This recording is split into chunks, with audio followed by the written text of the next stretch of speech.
Half the league is tanking, and being just about 500 makes you a contender. The whole league's basically gone to shit, and we're just waiting for the inevitable Dodgers championship that will be the foretelling of the heat death of the universe. There's 30 teams to dissect just how dogshit they've been this season. Let's get into it. As Magic run to an AL East title, the Orioles have fallen back to normalcy. It's not even like they're bad, they're just okay. Reigning AL MVP Joe Schlief is struggling mightily, and DH Cole Bettle is having an absolutely rancid year. Though the real problem has been the pitching. Roman Featherston has regressed since nearly winning a Cy Young last season, Luis Soto has added nearly a whole run to his ERA, and Juan Maya continues his descent into old age. The good news is that Arturo Ramirez continues to smash the baseball and is an MVP candidate. Bad news is that the O's roster is only getting more expensive next season with arbitration years for Schlief and Ramirez. I'm afraid that last season might be the best the O's roster gets before struggling to add under the payroll they've already accrued. Schlief and Ramirez are going to get paid after next season, and I don't know if it's the O's that will be paying them.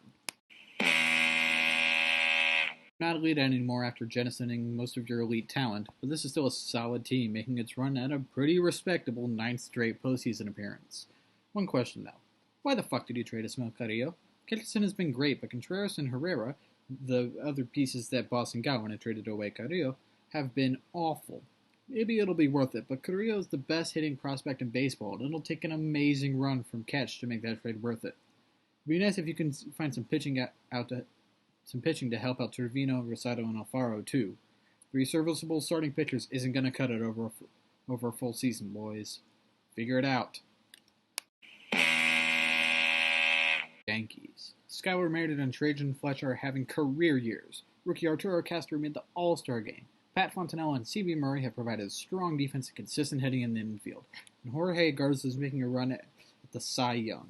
With young talents like Braden Albury and Juan Esquivel filling up part of the rotation, the future is bright in the Big Apple. That's one thing. Please get some bullpen help.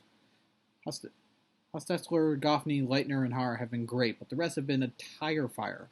Shore that up and you've got a real contender on your hands. Just watch out for Baltimore nipping behind you. Make it count. The offense is basically just Sun Yul Wang, Bobby Langley, and Corey Folk trying to pull everyone else up. The bullpen is pretty weak outside of Josh Brewington. But the starting pitching has been pretty outstanding. Ben Gibson and Tony Clark have been fantastic, and Juan Trinidad had a solid debut before getting hurt. And the back-end starters Stephon Claybrooks and Jeff Sierner have been solid. But the big story is number 6 overall pick Juan Irizarry. The best catching prospect in baseball should be able to join a young Rays lineup featuring Josh Graves, and that will soon feature Luis Rocha and Mike Robbins. The Rays are emerging from their tank with firepower still coming and are just playing with house money this season. It feels like the season might have slipped away, but there's a lot to be excited about. Just don't do anything dumb. 90-plus losses each of the last 2 seasons, but the Jays are treading water at the break. And they might just have Wonder Kid Juan Rojas to thank for it. Just do everyone on fire and fire Neil Rampe. The Jays have 6 pitchers: Juan Davalos, Sergio Andaverde, Juan Patino, Luis Torrero, Juan Horta, J.J. Modlin, and Juan Madrid out long term. If the Jays were healthy, they might have a chance, but as it stands, they're running out 11 pitchers and have a Rule 5 first baseman taking over 100 plate appearances. And the rookie shortstop has no business playing shortstop. Seriously, what is Luis Vega doing there? With some basic maintenance, the Jays are probably serious playoff contenders, but as of right now, they're playing way above their heads and are going to have some serious issues in the coming months. Still, it's a team trending up. Good luck, boys. After passing on Irizarry in the draft, the Sox are, well, not anymore in line for the number 1 overall pick, but they were at the break. And even if they do end up getting it, this draft class looks pretty weak. The Sox haven't made the playoffs since 2032, have a below-average farm system, and might just have the worst team in the majors. The one upside is that there is some potential talent on this major league roster in Martorell, Will Hite, Duell, and Gallegos. Unfortunately, Duell and Gallegos are going to be free agents in a few seasons, and it's unclear if Reinsdorf will be willing to shuck out the money to keep them until the Sox are competitive again. The team's in a weird spot. Just hope that they find some good talent in the draft. Seasons after winning the AL pennant, and Cleveland is officially wandering in the wilderness. The team doesn't completely suck like last season, but there's not a lot to be excited about. Face of the team, Dan Gwynn, is having an incredible season and continuing his push to Cooperstown, but the rest of the supporting cast is underwhelming.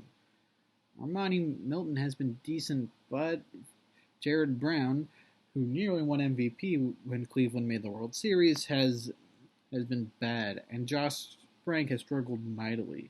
Clay Brooks has barely pitched all season, and Mike Hand has just been okay. This team isn't bad, but they appear stuck in their mediocrity, and it'll take some serious work for them to get out of it. May 3-1 forever haunt them. Gotta hand it to Graham Thomas. He's done an incredible job in Detroit. They're poised to win their first division title since 2028, and they're doing it with smothering defense. The best defense in the AL, the best starting rotation in the AL, and the second best bullpen in the AL. Alfredo Zavaleta, Steve Dangler, Ken Whitehurst, and Sencho Mojado have done a great job setting up the murderous row of relievers they have. The AL is relatively weak this season, so there's no reason the Tigers couldn't go far. With the imminent demise of the Royals, it's time for a new power to rise in the AL, and it very well could be these Tigers. This is a bright future in Detroit. Best keep pushing. And to the Royals. 2 championships in the last 4 seasons, and they've just kind of fallen off. Lohman hasn't been his usual self, and the rotation has struggled behind him, Leyva, and Rodolfo Montalvo. But really, the problem has been the lineup. Horta and Rivera have been carrying their weight, but the rest of the lineup has had major troubles. Juan Reginbald has been a revelation at short, but Fick and Nichols are still trotting out Mike Freshour despite that. The whole team is a bit banged up, so that there's a chance they'll improve once healthy, but this is a quiet slip into mediocrity for a team that has a chance to cement its dynasty status with another ring. Oh, and while I was writing this, the Royals have fired their manager CJ Fick. This is the second manager they've fired this season after firing Scott Hatteberg in mid-May. I'm not sure what's going on in Kansas City, but it's highly suspicious. Hatteberg had only been on the job for 1 year and won Manager of the Year, and the Royals won the World Series in that year. Either newcomer or Nichols has a trigger finger with the managers, and it's not a good look for the organization. To go. With Jamie Clark taking an indefinite leave of absence and no assistant general manager on staff, the Twins have fallen into disarray. The pitching isn't even that bad, it's just the god-awful hitting that's dooming them. The only hitter on the team that's even league average while having more than 5 plate appearances is Ismael Olivas. And they're wasting a career year from Bobby Tijan. With Tijan and Jorge Gatica, this team could have really solid pitching, but it won't matter a bit without a respectable offense there. I was about to go into a bit about how the Twins cannot waste the talent without a GM, but while I was writing this, they got what they've been waiting for. Legendary general manager Bryce Raines has jumped ship mid-season to the Twin Cities. He struggled to build a winner in San Francisco, but he built dynasties before, and is exactly what the Twins need with Kansas City and Detroit in the division. We'll see if he can turn it around, but the trade deadline is just about here. Go get him. It's about fucking time. We've been waiting for the Astros to realize their potential for nearly half a decade now. A playoff appearance last season was nice, but this is what we've been waiting for. The best pitching staff in the league outside of Detroit and Los Angeles, the fewest runs allowed in the AL. Randy Romero, Dorian Sutherland, and Mike White form a dominant trio. Nate Berg and Mike Barth have locked down the bullpen, and they score more runs than their hitting stats would lead you to believe. Ow, top-tier base stealing, walking, and home run hitting. 6 Astros have more than 10 home runs, and 4 have more than 35 walks. This offense is powered by Sergio Vaca, Mike Green, Josh Breeden, and Joe Rose, and positive base running from literally the entire roster. Eric Hinsk and Steve Lombardozzi deserve major props for keeping this offense running smoothly. This could be the beginning of a golden age in Houston. Don't waste it. It's a worse version of Cleveland. The Angels have lost 90-plus games in each of the last 3 seasons and look likely to make it 4. And what do they have to show for those losing seasons? Their most recent draft pick, number 3 overall, Jim Barber, has serious potential to be a two-way phenom if he can become more disciplined in the plate. I thought that he still has the talent to become a very solid starter. Their pick from 2036, Sergio Cuevas, is talented too, despite struggling in Double-A at the age of 23. But there's a lack of star power or future vision on the team. They have a below-average farm system, and their major league team is underwhelming at best. Their best talents are probably Ben Barbarossa, Nate Berkman, Sean Williamson, and Devin Gregory. And that's not to mention the fact that their assistant general manager, Mike Gersh, is managing basically their entire minor league system on his own. Seriously, they've only got 4 minor league coaches. Figure your shit out, Los Angeles. They're in a weird spot. They're not a bad team, and the AL is weak enough that they could gun for a wild card spot. And they fielded 3 All-Stars, Leonard Warren, Yoshio Nakamoto, and Andy Casasola, and have wonder kid Luis Cardoso on the roster who didn't make the All-Star game for some reason. Plus, they have a deep farm system led by Juan Montoya, Juan Encinias, Jorge Valladares, Albert Rosa, and Ben Rogers. They just need to figure out their current and future pitching if they want to return to the high of the World Series. Montoya is a good start, but he'll need help, and the A's roster is going to get more expensive for the next few years. Boulding isn't likely to want to shell out for a ton of money for a free agent pitcher, so the A's will have to get creative to bolster their pitching staff. And East Brown has earned the opportunity to rev up the A's for another shot, though. Their first title in over 40 years, just a couple years ago, earns them that shot. Seattle. A year after finishing tied with the Padres for the worst record in Major League Baseball and losing out on the number 1 overall pick, they were over 500 at the break. Well, they lost a couple games since then, but they were at the break. They're being led by former number 2 overall pick Andy Sparling, rating Rookie of the Year winner Rogelio Varela, and the old men of the clubhouse in Jorge Aguilera and Whitney Clattenburger. The starting pitching has been suspect, but former number 1 overall pick Esteban Palomo has been promoted to the rotation. Palomo has been a reliever his entire time in the majors and qualifies as a bust of a number 1 overall pick. It's still good to see him start and be productive out of the pen. There's good talent on the way too, with C.J. Scott and Tim Fulton in Double-A. The Mariners have been wandering the wilderness for nearly a decade now, with 7 100-loss seasons, 199-loss season, and 187-loss season since their last playoff appearance in 2027. They have talent. It's time for them to return to respectability this season. Seals it. After last season's disappointment, the Rangers are struggling to stay close to 500. Even in a weak AL, the Rangers' mediocrity combined with the horrid defense is sinking them. Seriously, the DH exists for a reason. Please put Eric Jenkins there or trade him. Sukomo and Jenkins can't both exist on the same team. One of them will tank the team defense. Pick one, trade the other. Even then, it might just be time to sell.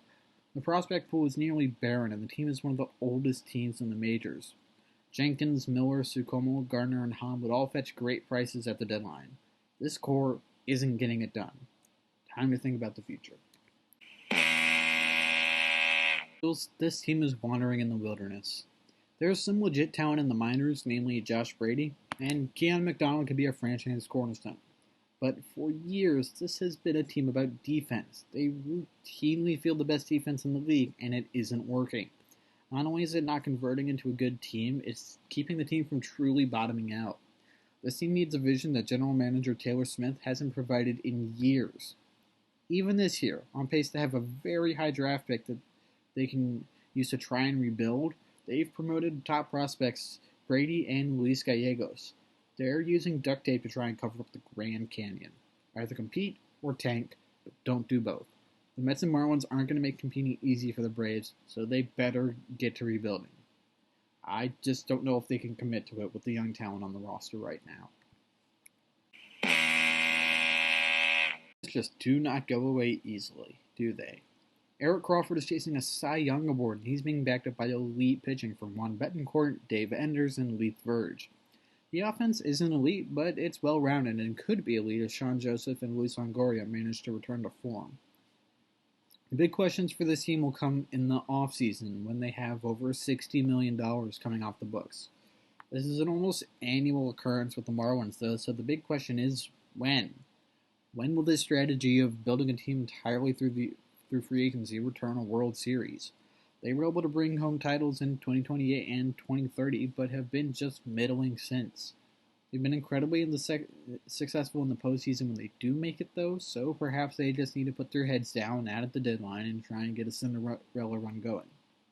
Will Fish works magic, though, and anything is possible with his wizardry at the helm. A center fielder. Thank God. One of the deepest teams in the league, they don't have many weaknesses.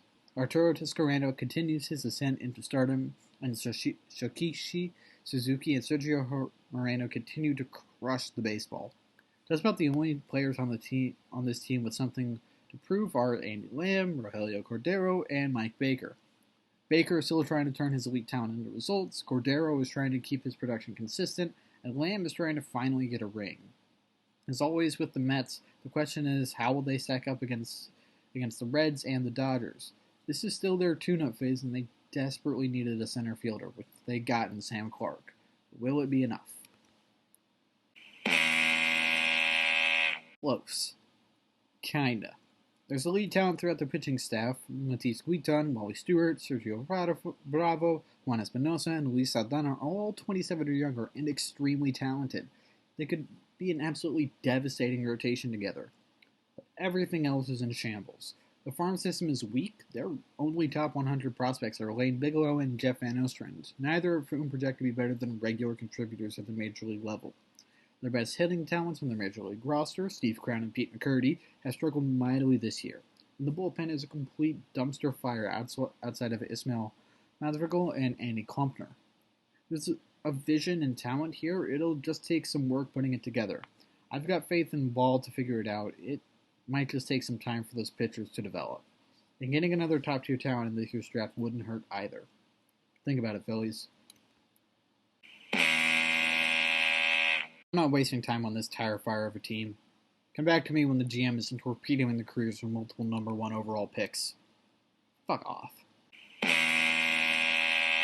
During the mediocrity abyss. There's talent on this roster, but it isn't getting any cheaper, and the prospects are still a few years away at best. With the Pirates losing steam, there's a chance that this division will be soft enough for the Cubs to reclaim some relevance, but they'll need some serious work. They have only one pitcher on the roster who can regularly put out good innings, and their lineup is pretty shallow behind their 4 big hitters. I don't know if the Cubs will have the money and or the guts to sign good free agents and trade top prospects for the talent needed to make a run. This team needs a vision, and I'm not sure that Maggio, Ortega, or Galbraith are providing that right now. That's a big chance for these Reds.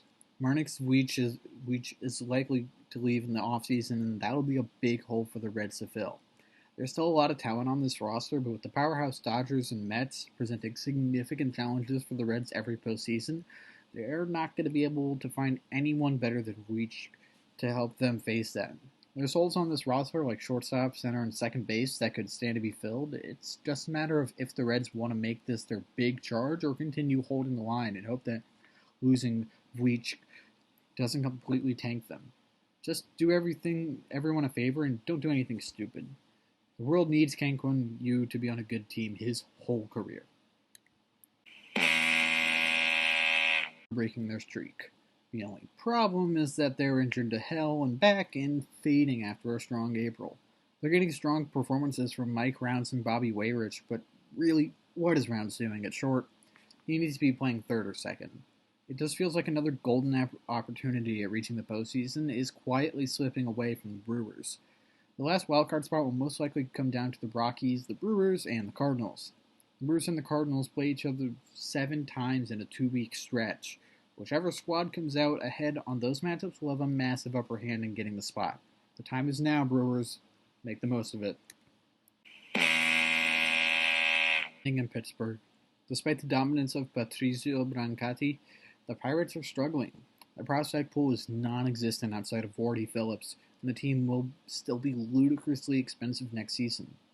Rumors have been swirling that Brancati and longtime face of the franchise, Blaze Jordan, could be moved within the next week. Jordan has the inside track to Cooperstown, and Brancati could join him if he continues to put up incredible seasons like this one. If Jordan and Brancati are moved, it will truly be a sad day for the Pirates.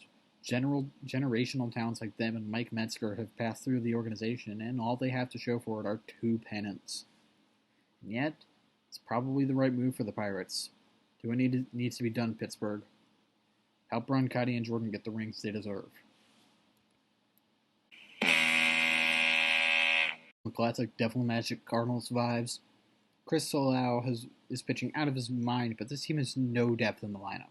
Aside from Andor Cruets and Tim Moyers, there's almost no production from the hitters. Meanwhile, the pitchers are engaged in some kind of load-sharing wizardry with not a single pitcher reaching rate qualifiers, but 9 pitchers having 60-plus innings pitched. This team makes no sense to me, and yet there are 2 good series against the Brewers away from holding the second wildcard spot in the National League. Weird shit, but Chad Peranto and McKay Christensen have the pitchers buying into this, and it's working, so what do I know? Dalrymple is a revelation, likely to win Rookie of the Year and should be a cornerstone of the franchise for years to come. The bad news? Just about everything else. A few years of mediocrity that have been preceded by tank years have not borne fruit, and the D-backs suck again. There's some good talent in the minors, but it doesn't feel like it's coming fast enough. The question for the foreseeable future will be whether or not Smith-Brickner can build a contender around Dalrymple and the young arms in the minors. It's not going to be easy, so get cracking. I have no idea what the Rockies are doing. They're completely out of prospects, yet still boast an elite hitting core of Jamie Maxwell, Gray Wartena, and Dave Tradewell. Along with wonder kids Sergio Cienega, there's still truly elite talent on this roster. And yet they continue to decline year by year. The Rockies have to decide what direction they want to take the franchise in. Wartena is likely to opt out after 2038, and Tradewell contract is up then too. They've got 3 options, and none of them are appealing. They make a push for a title while Tradewell and Wartena are still on the roster, and then let them go in free agency. They can extend Tradewell and Wartena and try to extend the window with Cienega and Maxwell picking up the slack, or they can trade their 2 30-year-old superstars and try and rebuild for the future around Cienega and Maxwell. If they're going to trade their stars, this is the year to do it. Just don't let this become another Jim Miller scenario. Ball is in your court, Guerra.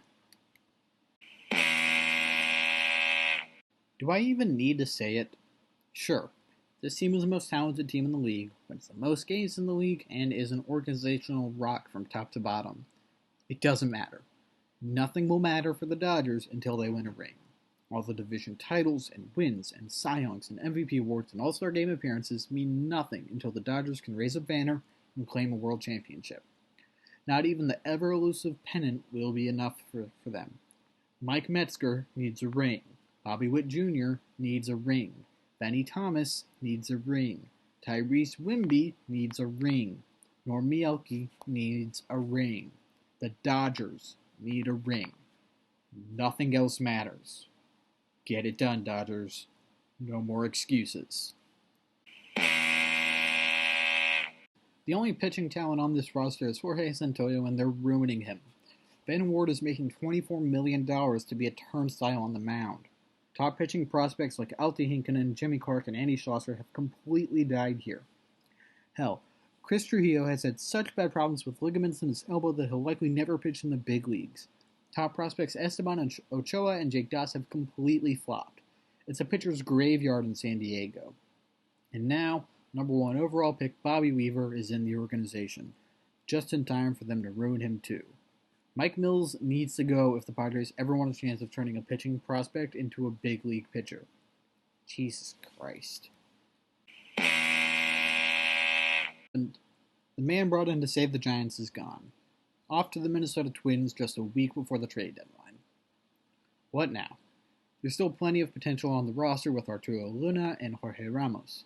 And Jorge Aguilar, who was initially supposed to be the ace of the future, is still around and pretty talented. The lineup lacks truly elite talent, though, and it's unclear if the prospects will be able to step up and take that mantle. With another top pick lined up for next year's draft, there's still hope of building around the young guys already there, but this is a weak offense that needs serious help. Danny Trimble can't do it alone, and major acquisitions like Eric Reynolds have not borne the production the Giants wanted. They're in a weird spot, a lot like the Diamondbacks, and will need a seriously steady hand to guide them through the next few seasons.